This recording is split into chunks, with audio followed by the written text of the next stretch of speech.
The chief called her unmarriageable, and 12 men rejected her until her father gave her to the giant hunter the village called a bush animal.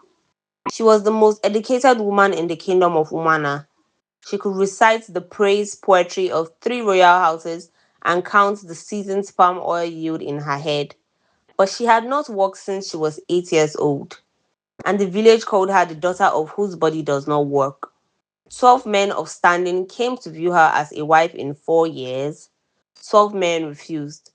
So her father, the chief of Umana, did the most scandalous thing any chief of his generation had ever done.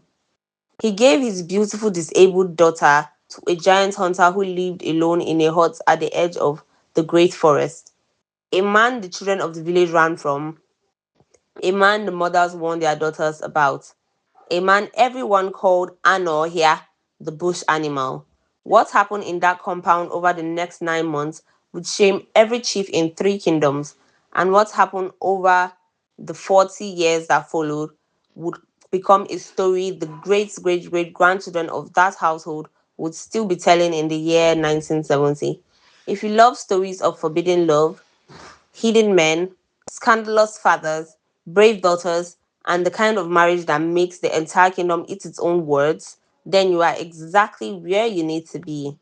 Please like this video right now, subscribe to Bing Palace, and turn on the notification bell so you never miss another powerful story. Drop a comment and tell us where you are watching from. Lagos, Abuja, London, Houston, Toronto, Johannesburg. We read every single one. Now sit back, grab your drink, and let us take you back to the kingdom of Umana in the year 1847. The Mbatu compound rose from the center of Umana kingdom like a small village of its own. Three large mud and thatched dwelling around a swept courtyard, the color of the red earth. A walled enclosure of palm fronds, 200 household members, storage huts behind the main house, heavy with palm oil in clay jars and yam in raffia baskets. The Mbatu family was the wealthiest in the region. Igwe Okonko Mbatu was the chief of Umana. The market traders from Onitsha, who passed through twice a year, spoke his name with the small bow of a man who knew where the kola nuts came from. Igwe Okonko had only one child. Her name was Chinaza. Her mother had died 3 days after Chinaza's birth from childbed fever. The household nurse, a woman called Mama Ngozi, had been Chinaza's wet nurse and had raised her like her own daughter. Igwe Okonko had not remarried. He had no other sons. He had no other daughters. Chinaza was everything he had. He raised her with a combination of distant tenderness and unusual investment. He hired the kingdom's best diviners to teach her the praise poetry of her ancestors. He hired traders to teach her counting and market law. He brought a Hausa caravan master from the north to teach her some words of the northern tongue. He even invited a wandering Calabar physician to spend 3 months in the compound teaching her about the names of the body in the Efik language. By the time Tinaza was 7 years old, she could recite the genealogies of three royal houses and calculate the season's palm oil yield faster than her father could. He had been planning in his quiet way to marry her to the most powerful young chief in the region. Her education would be her bride wealth. Her mind would attract a husband better than any other daughter could. Then came her 8th birthday. Igwe Okonko had acquired a small northern horse from a Hausa trader passing through the kingdom. It was the only horse in Umwana. Chinaza begged to ride it. He could refuse her nothing. He had a young household servant lead her around the courtyard while she sat on the small saddle.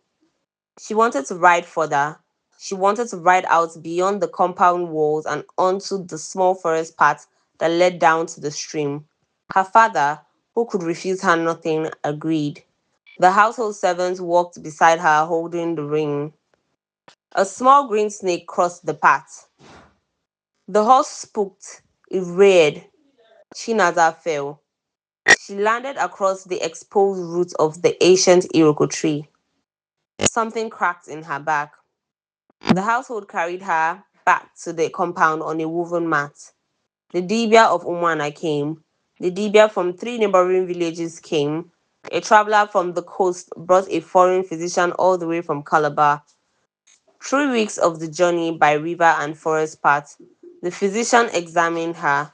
He spoke for an hour with the Dibia. They came together to her father in the receiving hut. The verdict was the same from all of them. The damage could not be healed. She would never walk again. Her father commissioned the kingdom's best wood carver to build her a walking frame from Iroko. He widened the doorways of the Mbatu compound. He built a small ramp at the entrance to her sleeping hut. He had a strong young household servant to carry her when the frame would not suffice. He could not adapt the kingdom. By the time she was 14, when other girls of her station were being prepared for marriage, Chinaza was sitting in her father's compound learning more praise poetry. By 16, when her age mates were being carried in procession to the husband's compound, she was watching from the edge of the courtyard as the bride processions passed and the drumming faded down the path. By 18, her father began the long, humiliating process of trying to find her a husband. He called it finding her a protector. He was anxious. He was already 51 years old. He had been thinking in the quiet hours and what would happen to his daughter after he was dead. Igbo land custom did not allow a daughter to inherit her father's compound. The Mbatu estate would pass to his nephew. His nephew was a man called Obi Mbatu. Obi Mbatu already spoke of the Mbatu palm oil estate as if it was his own. The first suitor was brought. His name was Nnamdi Eze. He was 35 years old, a palm oil merchant from the kingdom of Nri. 4 days' walk to the south, Igwe Okonkwo invited him to a small naming style feast and presented Chinaza in the receiving hut. She had been dressed by Mama Ngozi in indigo and gold. Her hair had been braided with white shells. Nnamdi Eze entered. He looked at her face. His eyes dropped to her walking frame.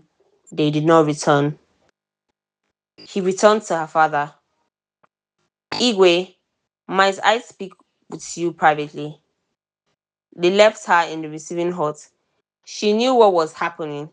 She could hear the low voices in the next room. She could imagine Nnamdi Eze saying what every man after him would say in some variation. Her father returned alone.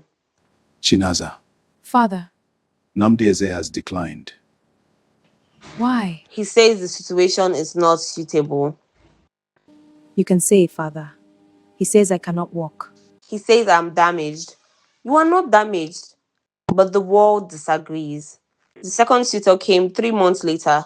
His name was Ifani Ude, 40 years old, a widower with three small children. The conversation in the receiving hut was longer. There were raised voices. Igwe Okonkwo argued. The result was the same. Ifani Ude emerged and looked at Chinaza with pity. Nwa, you seem a fine young woman, but my children need a mother who can run after them in the compound. I am sorry. The third proposal came 8 months later. The fourth came after that. The fifth. Each rejection had its own flavor of cruelty. I need a wife who can stand beside me at the New Yam Festival.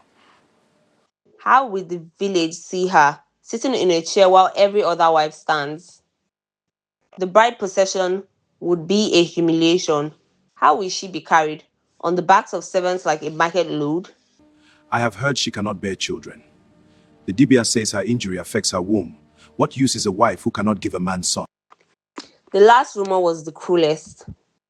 It was invented. A jealous co-wife of one of the suited had started it after a single half-head sentence at the market in Onitsha. The rumor spread through the kingdoms within a single season. By the time the sixth suitor came to view Chinaza, every chief in the region had been told that the Mbatu daughter was both crippled and barren. Her father tried to correct it. The Calabar physician who had examined her years before had said her womb was perfectly sound. Igwe Okonkwo even sent a messenger to Unri to bring a second physician for re-examination. But rumors in the village do not care about physicians from Calabar or messengers from Unri. Once a daughter is called barren, she is barren, until the gods themselves come down to declare otherwise. By the 11th proposal, her father had lowered his standards beyond recognition. He approached a polygamist trader from the north whose other three wives were all barren. The trader visited. He examined the household accounts. He examined Chinaza like he was examining a goat at market. Can she pound yam? No. Can she carry water on her head? No. Can she lead a household of three wives? I can manage household accounts from this chair. The trader turned to her father. Igwe, your daughter is well spoken, but I need a wife who can perform the work of a wife. He left. The 12th proposal came was the one that broke Igwe Okonkwo. He had offered an enormous bride price, three times the customary amount in cowries and palm oil.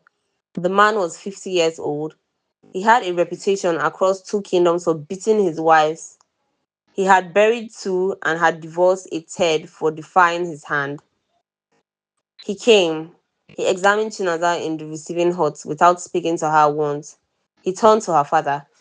Igwe, the price is generous, but the goods are too damaged even at this He price. left.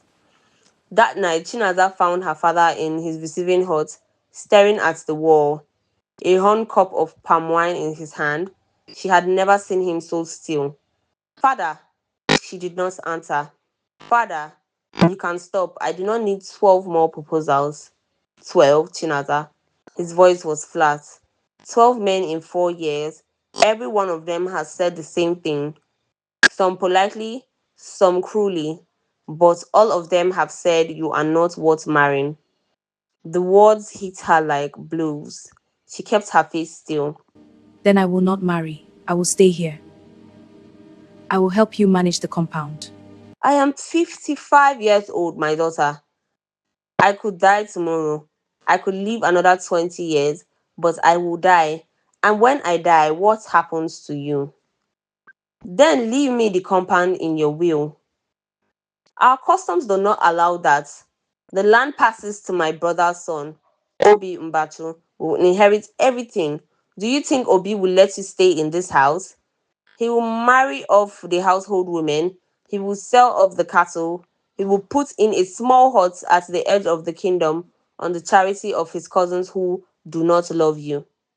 You will spend whatever life you have left as a burden in another woman's house. That is the future I am trying to prevent. She did not cry. She had stopped crying years ago. Then what do you suggest, father? He took a long drink of I palm do not wine. know yet, but I will find something because I will not leave you unprotected. That was the second moon of the year. 4 weeks later, he called her into his receiving hut and told her his answer. Chinaza, Father, I am giving you to Ikenna. She stared at him. Ikena, the hunter. Ikena who lives at the edge of the forest. Yes. Father, you cannot mean this. I mean it. I have been thinking for 4 weeks. I have been watching him for 4 weeks.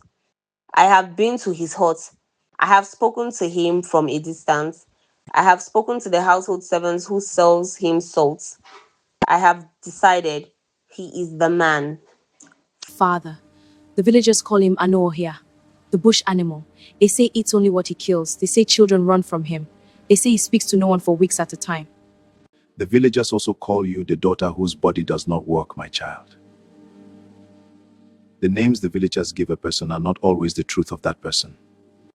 She tried to absorb it. Her father wanted her to marry, or whatever they would call this arrangement. Since a hunter from a poor family did not have the standing to marry a chief's daughter, a man she had perhaps seen 3 times in her life, always at a distance, always carrying a brace of bushmeat into the small market, a giant, head and shoulders above any other man in Umana, with hands that could break a wild bull's neck, with scars on his arm from leopards he had fought. She tried to imagine being carried by him, being touched by him, being called wife by him. She could not. Father, have you spoken to him? Not yet. I wanted to speak to you first. And I refused. He looked ancient, exhausted, older than his 55 years. Then I will keep trying through proper channels, Chinaza, and we both know I will keep failing.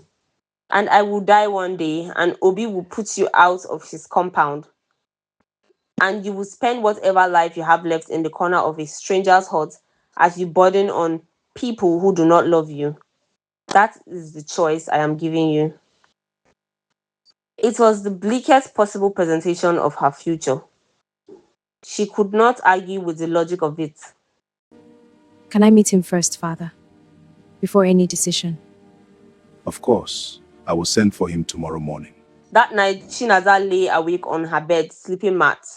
She tried to imagine her future. She tried to imagine the rest of her life with Ikenna the hunter. She could not see past her fear. But as the dawn approached and sleep did not come, one thought settled in her mind chest.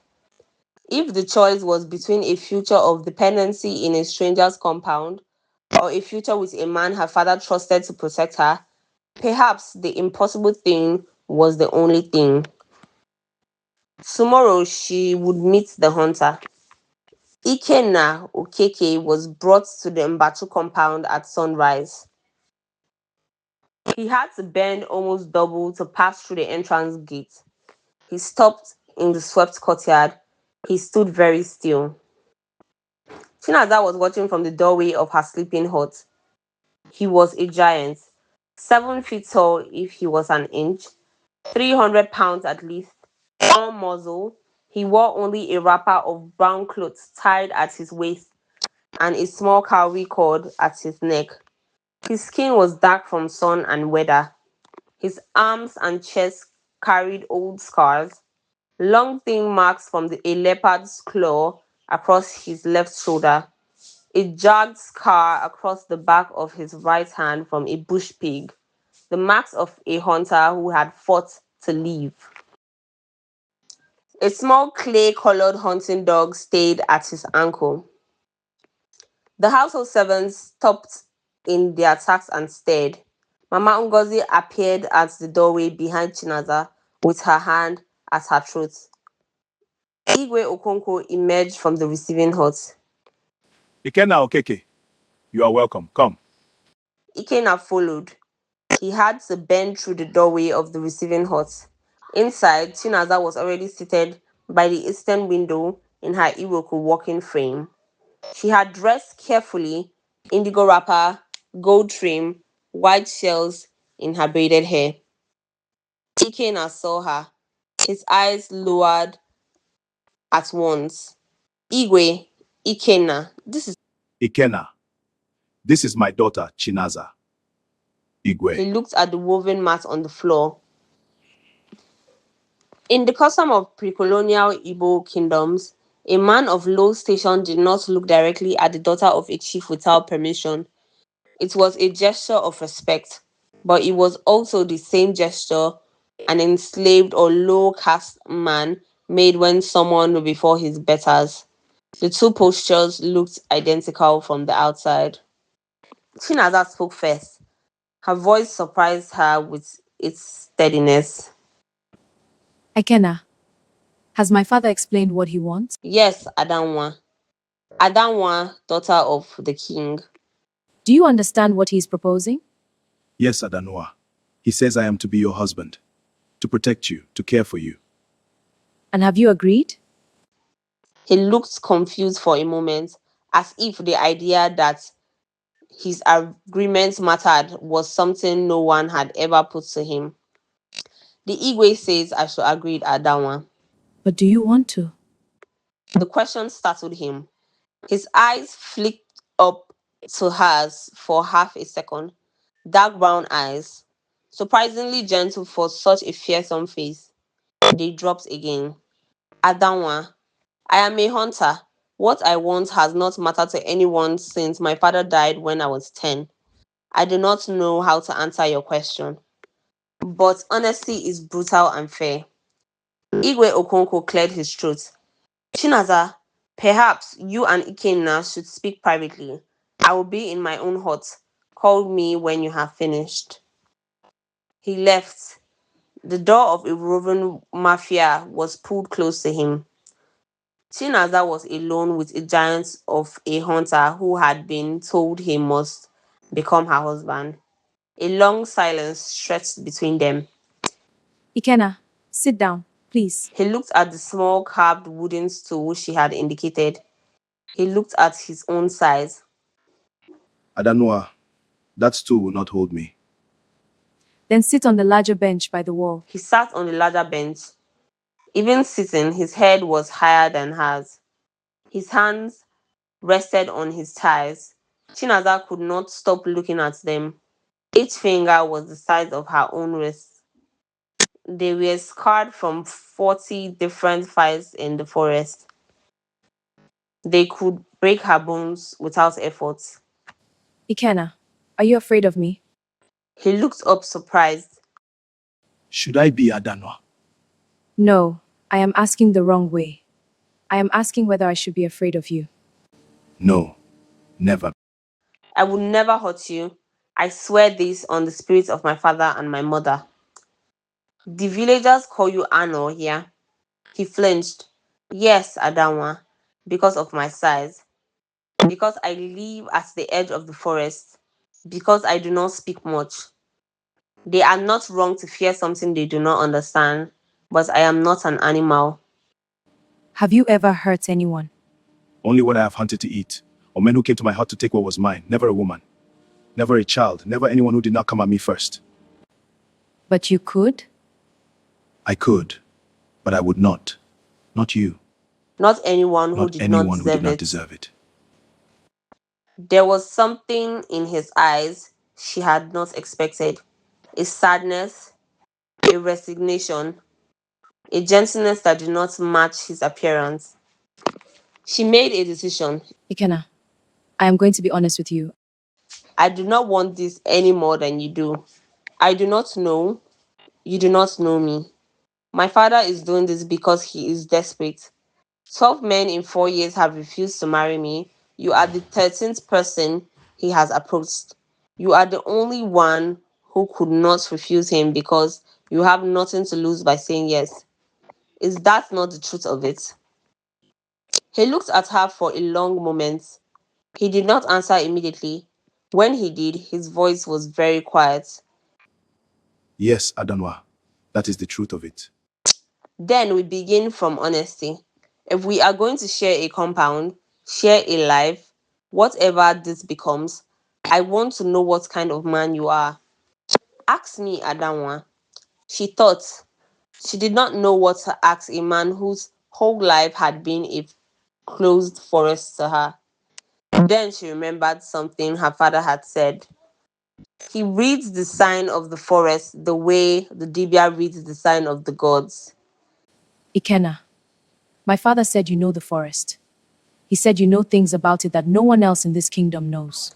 The hunter's head became up, a small flicker of something in his face. Not pride in himself, pride in the thing he loved. I know the forest, Adanwa. Tell me something about it. Something a person who lives in a chief's compound would never know. He hesitated. He had never been asked this before.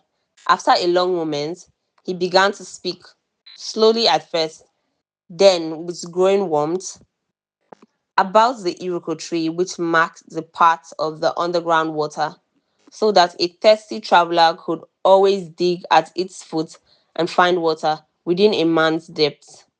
About the small green snake that had frightened her horse 14 years ago. It was not poisonous. It only rose when something larger was approaching from behind, and her horse had not been spooked by the snake, but by the thing the snake had felt coming. About the call of a particular grey bird at dusk that meant rain by morning. About the medicinal bark of the udala tree, which could ease the pain of a broken bone if pounded with palm oil. About the leopard's path through the forest, which never changed generation to generation, so that a hunter who learned it once knew it for life.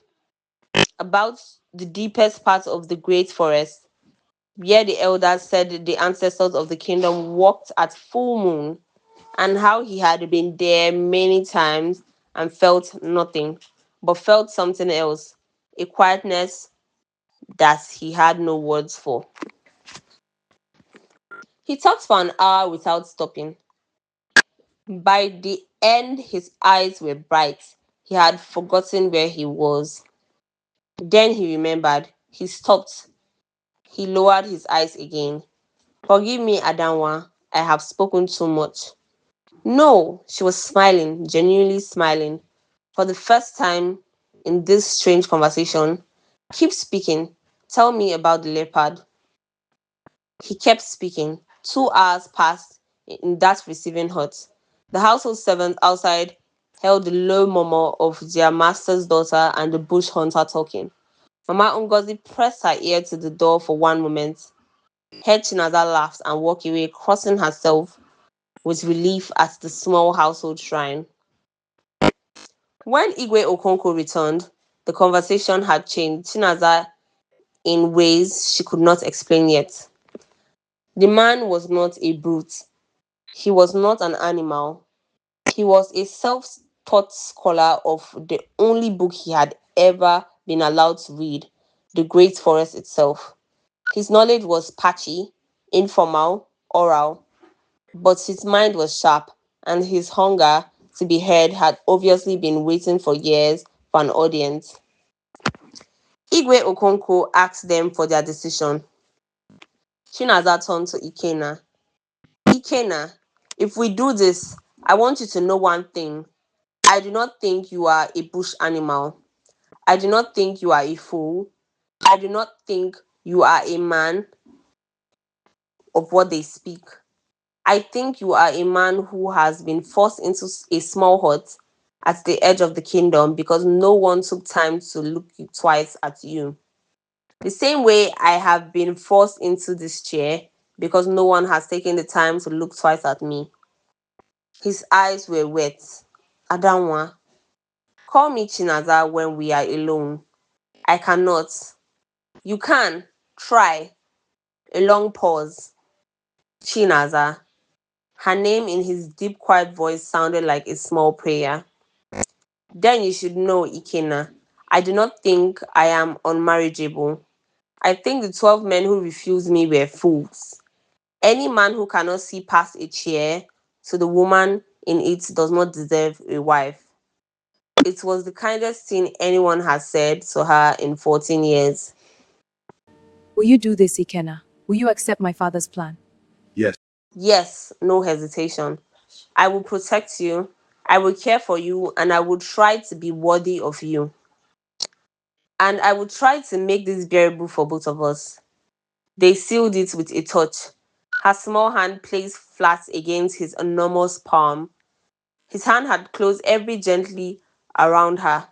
It was the first time in her life a man had touched her without trying to assess her words.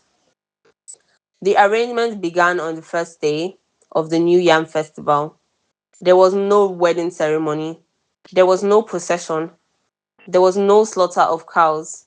Igwe Okonkwo simply gathered the household and the two senior elders of Umana Kingdom and announced that Ikenna Okeke was now responsible for Chinaza Mbachu's protection and care, and that any man who laid a hand on either of them laid a hand on the Igwe himself.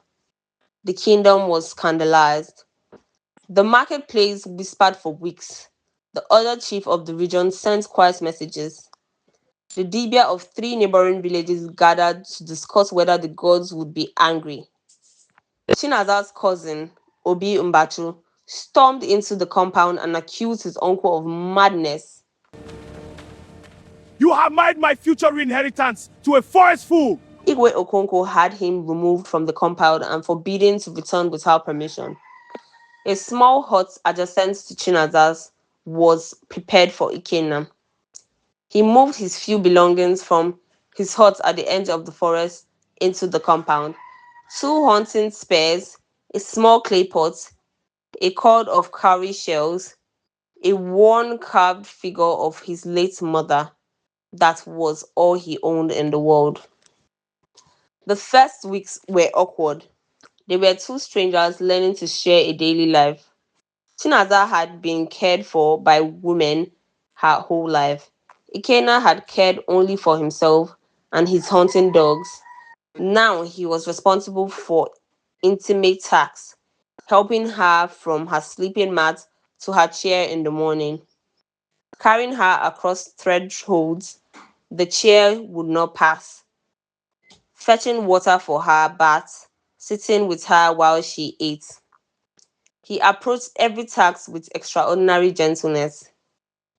When he had to lift her, he asked first. When he had to enter her sleeping hut, he called from outside.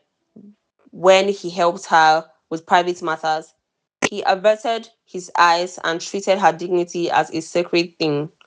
The household servants, who had expected a brute, slowly stopped being afraid of him.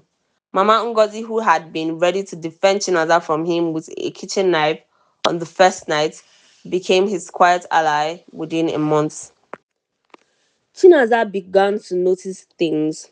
The way he placed the wooden bowl of yam exactly within her reach so that she did not have to stretch. The way he stood always to her left because he had observed without being told that her left arm was stronger than her right. The way he never sat down in her presence until she had given him permission. The way he sometimes slept on the bare floor of his hut, even though she had told him 3 times to use the sleeping mat she had ordered for him. Because he said the floor was softer than what I have known. In the second month, Chinaza asked Ikena to take her to the edge of the great forest. She had not been beyond the compound walls since the riding accident. Ikenna built her a small carrying chair from woven raffia and tied it across his back and shoulders with leather straps. He carried her 2 miles into the forest with two of the household servants, walking behind in case he needed help. He showed her the Iroko tree he had spoken of in their first conversation. He showed her the spring where he drew his drinking water. He showed her the small clearing where his mother was buried. She wept when she saw the grave. The carved wooden marker was so simple and so worn. I was 12 when she died, Chinaza. My father was already gone 2 years before. I buried her myself. I have come here every full moon since. She placed her small hand on the wooden marker. Ikenna, after today, I will come here with you every full moon. Chinaza, you do not need to. I I know, know, but I but I want want to. to. It was in the forest that something opened between them, away from the compound, away from the household servants, away from the kingdom and its judgment. They began to talk the way two people only talk when they have decided to trust each other. Through the third and fourth months, a routine formed. Mornings, Ikenna helped her with her preparations and carried her to the receiving hut where she worked on the household accounts. Afternoons, he returned to the small hunting work he still did for the household. Evenings, they shared a meal in the courtyard and he told her stories from the forest. She told him stories from the household, the trade caravan from the north that had passed through 3 years before, the time her father had judged a land dispute between two villages, the praise poetry she had been taught as a child. She began to teach him to recognize the marks on her father's account scrolls. He had never seen written marks of any kind. He learned slowly. Within 2 months, he could recognize his own name when she wrote it for him. The first time he saw his name on a piece of bark, Ikenna Koke. He sat very still for a long moment. Then he traced the marks with his enormous scarred fingers as gently as a man touches the face of a sleeping child. Chinaza, yes, this is me. This is you. In all the years I have lived, this is the first time my name has existed in a way that can be touched. I did not know that was possible. She did not know what to say to him. She put her small hand over his enormous one on the bark. They sat there for a long time without speaking. In the fifth month, something larger shifted. Chinaza had been watching Ikena sharpen a hunting spear in the courtyard. He had been doing it the same way for an hour, with the same patient attention. Ikenna, could I try? Try what? Sharpen something, use my hands for something. Chinaza, the blade is sharp. You could hurt yourself. I have never been allowed to do anything physical in my life because everyone assumes I am too fragile. Maybe with your help. He studied her for a long moment, then he nodded. He brought her a smaller knife and a smooth grinding stone. He guided her hands. He showed her how the blade met the stone at exactly the right angle, how the pressure mattered more than the speed, how the sound of the metal singing on the stone told you when the edge was right. She walked for an hour. Her arms ached, her shoulders burned, sweat ran down her face. When she was done, the small knife was sharp enough to cut a hair. She was laughing and crying at the same time. Ikenna, I made something. I made the edge of this knife with my own hands. You are stronger than you think, Chinaza. You always have been. You only needed someone to put a tool in your From hand. that day, she began to spend hours each afternoon outside the receiving hut working with her hands. He taught her to twist hunting cords from raffia. He taught her to weave small baskets. He taught her to clean small game for the kitchen, a skill that horrified the household servant but pleased her father, who watched from the doorway of his receiving hut and saw. For the first time in 14 years, his daughter, sweating and laughing, and using her body for something other than being carried. In the sixth month, Ikena brought her something he had been working on in secret. It was a chair. Not the Iroko walking frame her father had commissioned, not the carrying chair he used to take her into the forest. A new chair. He had built it himself from light forest hardwood. Two small wheels he had carved from solid Iroko and bound it with stripes of leather. Armrests that held her firmly, a small fortress that kept her legs supported. It was the first wheelchair anyone in the kingdom had ever seen. He had invented it from the observation of the cartwheels he had seen at the Onitsha market. She sat in it.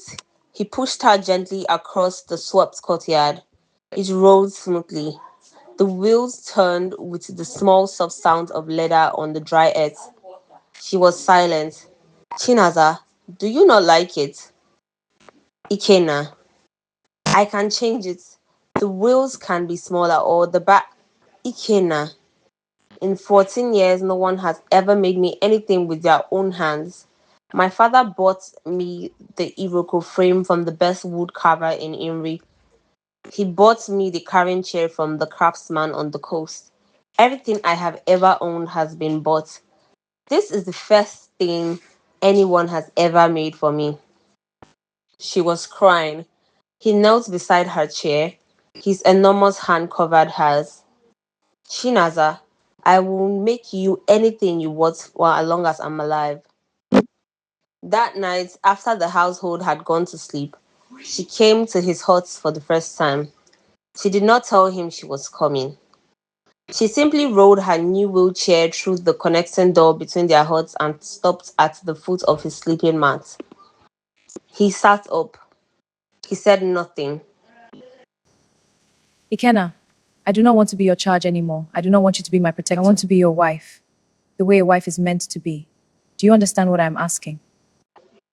He understood. His voice was so quiet she could barely hear him. Chinaza, if your father knew, My father gave me to you. Whatever happens between us, partly his choice. He cannot give me to a man and then forbid the man to love me. are you sure? I have been sure for 2 months. I was waiting until I knew you would say yes. He said yes.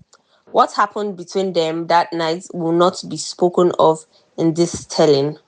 It is enough to say that for the first time in her 22 years, Chinaza was touched by a man who treated her body as if it was the most precious thing in the world. And for the first time in his 28 years, Ikena was touched by a woman who looked at his enormous scarred body and saw not a brute, but a man who had finally come home. For 5 months, they lived in a quiet bubble of stolen happiness. They were careful in daylight, in the public spaces of the compound. They remained the chief's daughter and the protector who was the husband only in name. In the small private spaces, her hut after dark, the forest path on a quiet afternoon, the small clearing by his mother's grave, they were simply two people who had found each other. Igwe Okonko either did not notice or chose not to notice. He saw that his daughter was happier than she had been in 15 years. He saw that the hunter was attentive and respectful. He saw that the household had stopped whispering. He did not ask questions. But the household talked, and the kingdom talked, and eventually the talk reached the ears of Obi Mbatu. Obi had been waiting. He had been waiting for any reason to come back into his uncle's compound and discredit the bush hunter and reclaim his place as the heir in waiting. He paid one of the younger household servants, a boy of 14 called Emeka, with kola nuts and small gifts of meat. He told the boy to watch and report. The boy reported. The chief's daughter and the bush hunter had been seen embracing in the small clearing by the mother's grave. The chief's daughter had been heard at night moving through the connecting door in the hunter's hut. The hunter had been heard in the early mornings before the household woke, calling the chief's daughter by her name, bare name without title. Obi Mbatu took the news directly to his uncle. Igwe Okonko received it in his receiving hut at midday. Obi delivered it with poorly disguised triumph. Igwe Okonko did not respond. He listened. He thanked his nephew for his concern. He dismissed him from the compound. Then he sat alone for an hour. Then he called for Chinaza and Ikena together. The conversation was one of the hardest things Igwe Okonko had ever done. They came in together, Ikena kneeling at the back of the hut with his head bowed, Chinaza in her wheeled chair with her hands folded in her lap. Chinaza, Ikenna, I have heard a thing. I want you to tell me whether the thing is true. Chinaza did not lie. She had stopped lying about anything 15 years ago. Father, it is true. I love him. He loves me. I am his wife. I have been his wife in every sense that matters since the 6th month. Igwe Okonko closed his eyes for a long moment. Chinaza, do you understand what you have done? If this becomes widely known, the kingdom will turn against you. Not just against you, against me, against the Mbatu name. They will say I gave my daughter to a forest fool. They will say my daughter is mad. They will refuse to trade with us. The other chiefs will not visit. Obi Mbatu will use this as proof that I am no longer fit to rule the household. He may even challenge me before the council of elders. Father, 12 men refused me. I was already shamed before the kingdom. What more is left to be taken from me? My protection of you, my daughter, after I die. She had no answer for that. Ikena spoke for the first time. Igwe, the fault is mine. Punish me. Send me back to my hut at the edge of the forest. Let Chinaza alone. I will go quietly. I will not speak of what has passed between us. Be quiet, Ikena. The fault is not yours alone. The fault is mine for putting two people together who were both hungry for a love no one had given them. The fault is hers for choosing you. The fault is yours for not refusing her. There is enough fault here for everyone. Quiet now, let me think. A long silence. Father, what will you do? He did not answer her that day. He sent both of them away. For 2 months, Igwe Okonko deliberated. 2 months in which Chinaza and Ikena lived in anxious suspension. They continued their daily routines, but everything felt temporary. Ikena slept on the floor of his own hut again. Chinaza ate alone in the receiving hut. Mama Ngozi watched them both with worried eyes and prayed at the small household shrine every morning. Obi Mbatu tried twice in those 2 months to come back into the compound. Igwe Okonko turned him away both times. The household waited for the chief to make his decision. In the third month, Igwe Okonko called them back to his receiving hut. I have made my decision. They sat across from him. Chinaza in her wheelchair, Ikena kneeling down on the woven mat, both of them holding their breath. There is no future for the two of you in Umwana. The talk has spread further than I expected. Obi has been speaking to the elders. The neighboring chief have begun to send polite messages of concern. If you remain in Umana as openly husband and wife, the kingdom will eventually act. There may be violence. Ikena may be killed. Chinaza may be cast out by the elders if I die before they accept this. There is no path forward for you here. Chinaza closed her eyes. So I am sending you away, both of you together, to Boni. She opened her eyes. Father, he explained. He had been negotiating quietly for 2 months with a wealthy palm oil trader in the coastal port town of Boni, 4 days' journey to the south. The trader's name was Chief Adama Wachuku. They had done business together for 30 years. Chief Adama was a man of the New World, a man who lived in a town where Igbo, Efik, Ijo, and even Portuguese and English traders mingled freely, where a man's wealth and skill mattered more than his birth, where unusual marriages did not raise the eyebrows they raised in a small kingdom. Chief Adana had agreed to receive them. He would set them up with a small compound at the edge of his own. He would vouch for Ikena amongst the local hunters and traders. He would protect them under his name. Igwe Okonko would send them with cowries equal to the bride price the 12th sitter had refused. 3 baskets of trade goods, 2 strong household carriers to assist with the journey, a letter of introduction sealed with the Mbachuku mark. Once you reach Boni, you will not be the chief's daughter and the bush hunter anymore. You will be Chinaza and Ikena Okeke, husband and wife in trade. You will build your own compound. You will raise your own children. You will live your own life, but you will not be welcomed back to Umana. This must be understood.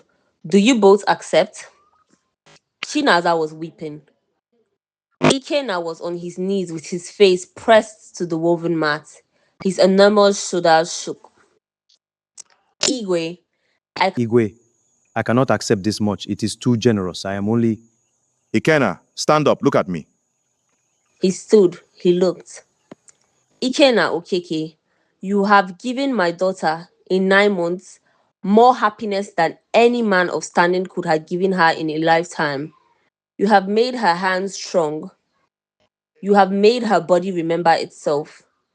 You have built her a wheelchair with your own hands. You have loved her without asking for anything. I cannot give you what you have earned. I can only give you a chance to keep earning it. Somewhere far enough from here that the kingdom cannot punish you for it. Take what I am giving you. Use it well. Protect my daughter for the rest of her life. With my life, Igwe. That is all I ask. They left Umana at dawn on a market day, when the village was distracted by trading and no one would notice the small caravan slipping out of the southern gate. Chinaza was carried in the wheeled chair Ikena had built her, lifted gently into a covered cart pulled by two strong oxen. The two carriers walked beside the cart with the trade goods. Ikena walked beside the cart for the entire 4 day journey. He did not climb into the cart even once. He said his place was on his feet beside his wife. Igwe Okonkwo stood at the southern gate of his own compound watching them go. He raised his hand once. Chinaza raised hers in return. The cart turned the bend in the path and the compound disappeared behind a stand of palm trees. The journey south took them through landscapes Chinaza had only heard about in traders' stories. The rolling palm forest of Umwana gave way to the river country. The narrow forest path widened into a trader's road. They crossed a small wooden bridge over a stream Chinaza had never imagined existed. They camped at night under the stars in a clearing where Ikenna built a fire larger than any she had ever sat beside. And the two carriers told stories of the coast. And Chinaza realized she had never slept under open sky in her entire life. On the morning of the fourth day, they came to the wide brown river that led to the sea. She smelled salt water for the first time. She watched seabirds circling above the river and asked Ikena what they were called, and he told her he did not know. These were birds that had not flown over the forest of Umana. By afternoon, they were in Boni. The port town rose on its low islands like a place from a story. Crowded, noisy, smelling of salt and smoke and unfamiliar spices. Boats of every shape tied to the wooden piers. Men of every color walking the streets. A small white church the Portuguese had built 50 years before. Three different languages on the air. Chinaza pressed her hands to her mouth. Ikena, there are so many people. There are.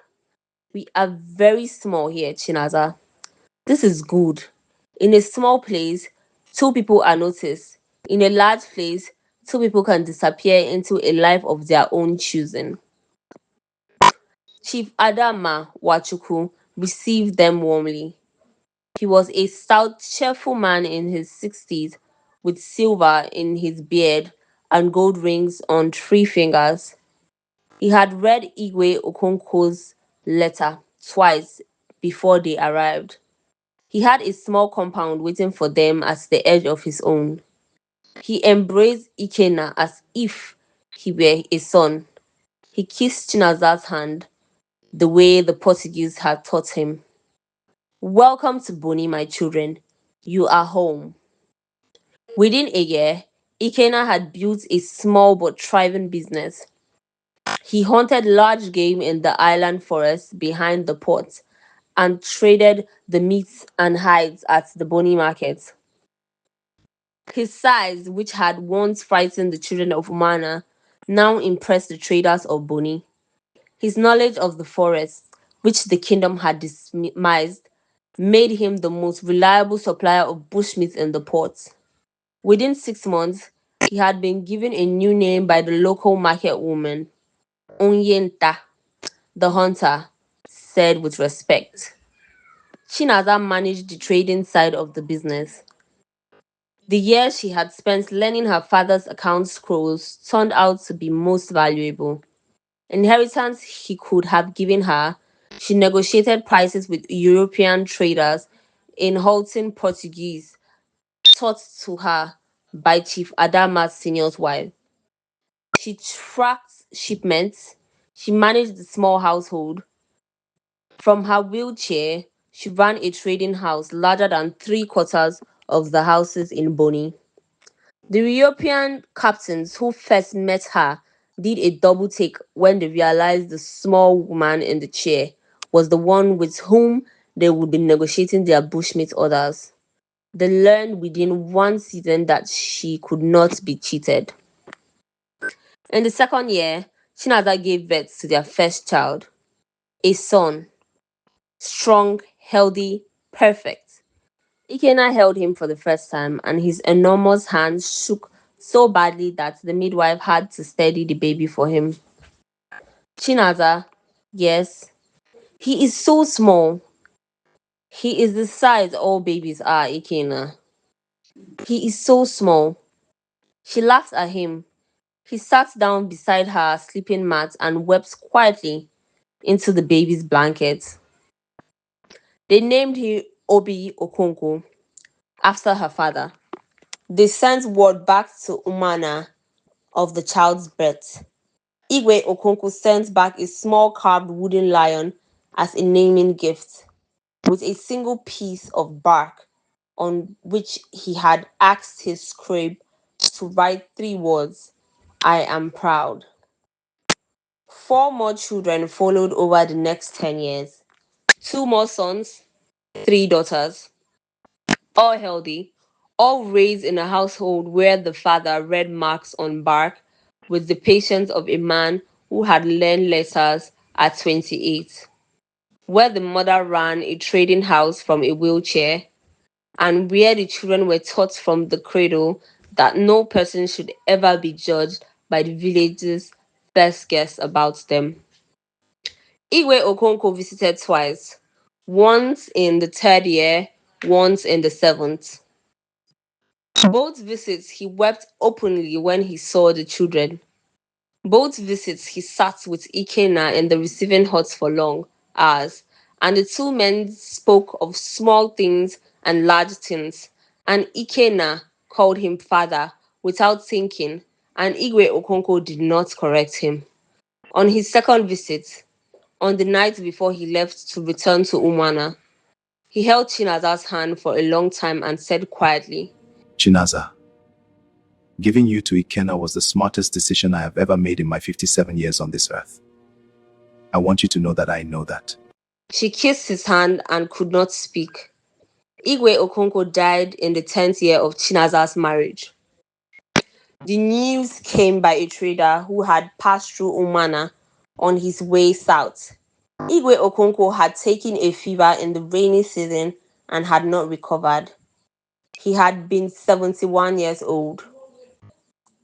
Obi Mbachu inherited the compound and the palm oil estate, exactly as Igwe Okonko had predicted.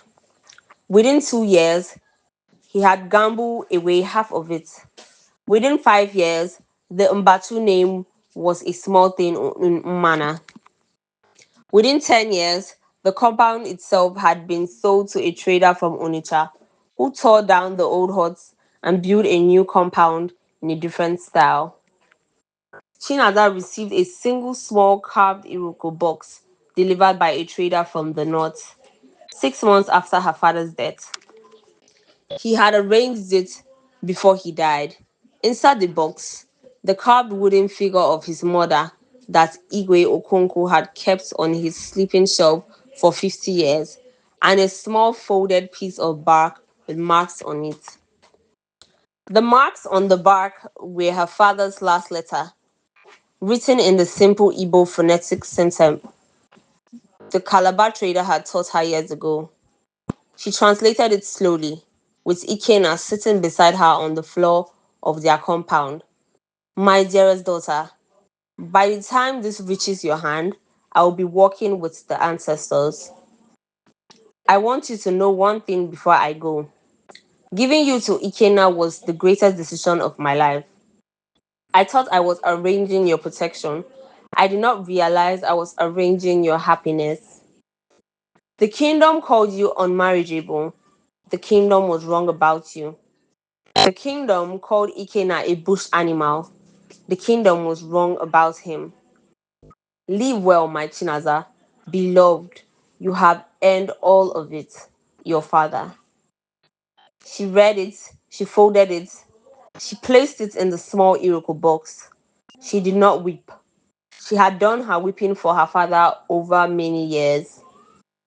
She placed the Iroko box on the small carved shelf beside her sleeping mat, and that was where it stayed for the rest of her life. In the 15th year of their marriage, Ikenna brought home a small bundle of pale roots from a trip into the island forest.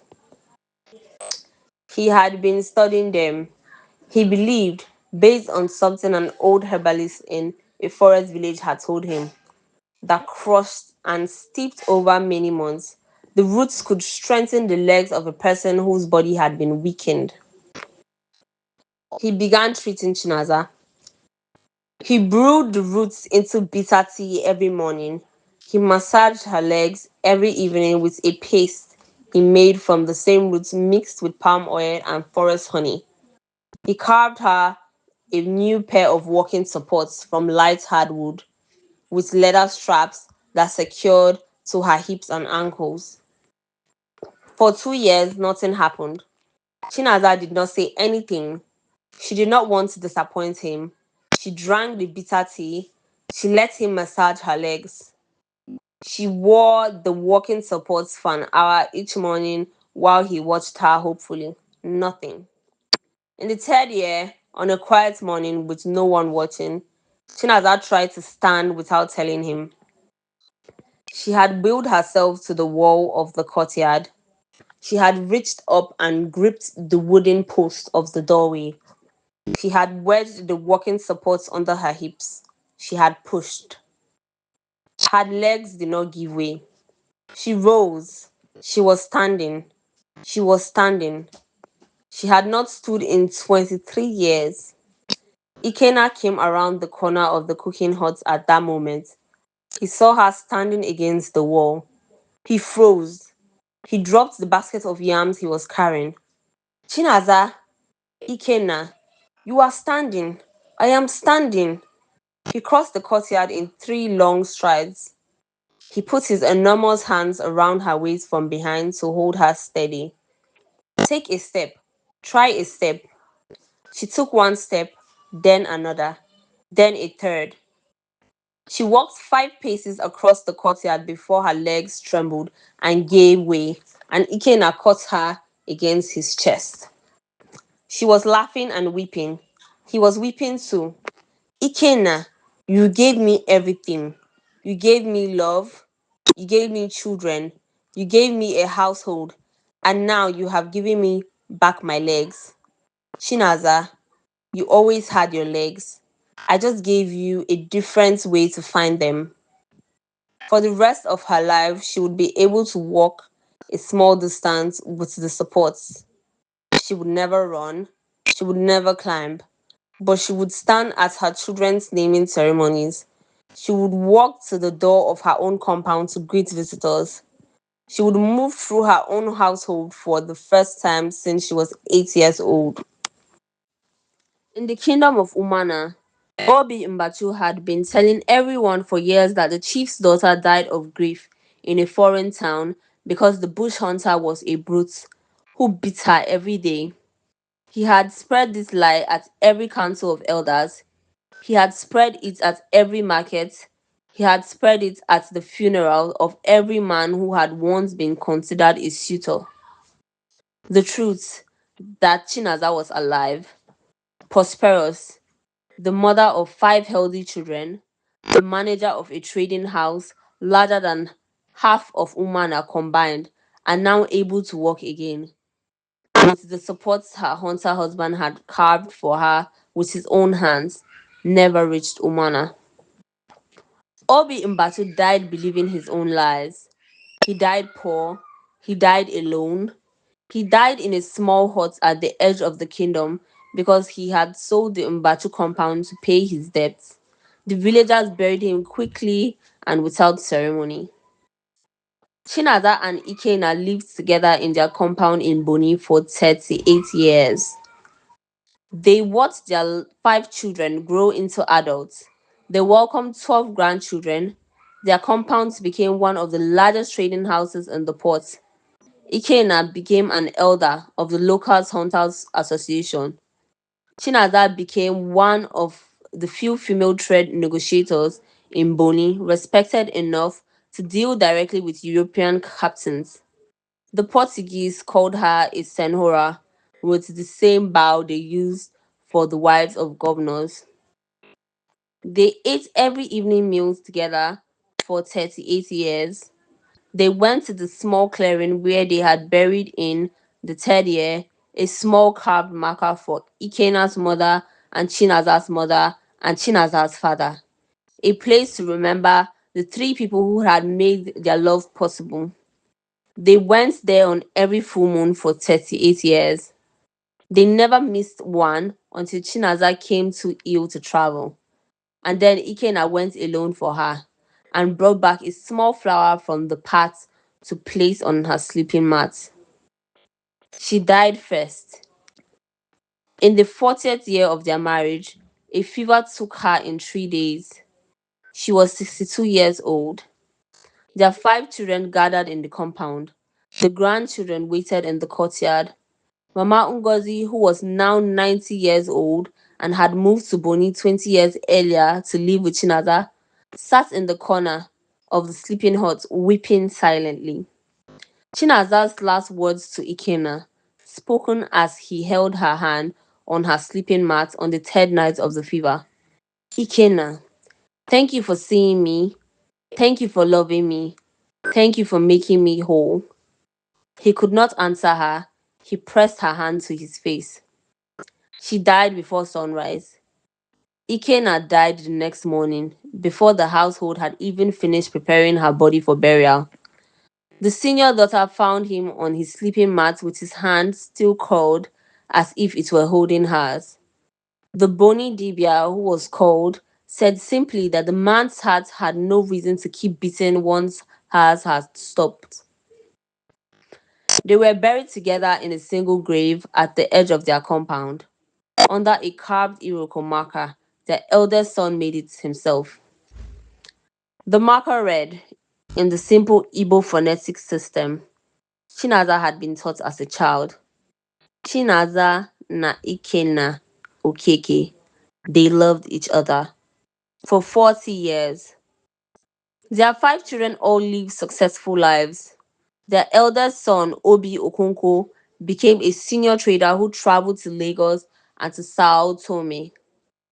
Their second son became a hunter and conversationalist who mapped the inland forests of the Niger Delta and whose forest maps were still being used by the colonial surveyors 50 years later.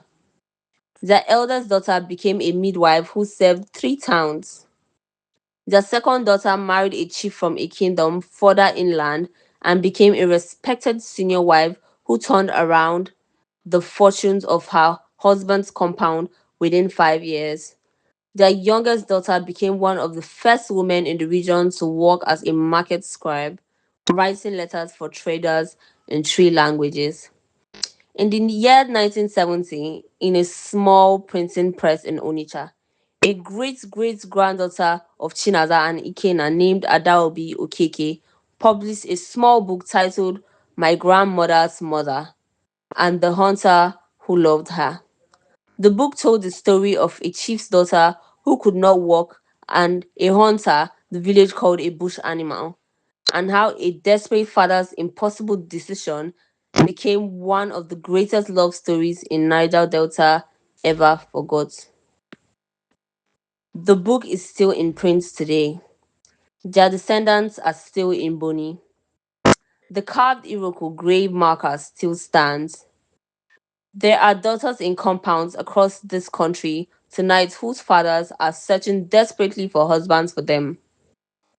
Daughters with bodies that do not work the way the village expects them to work.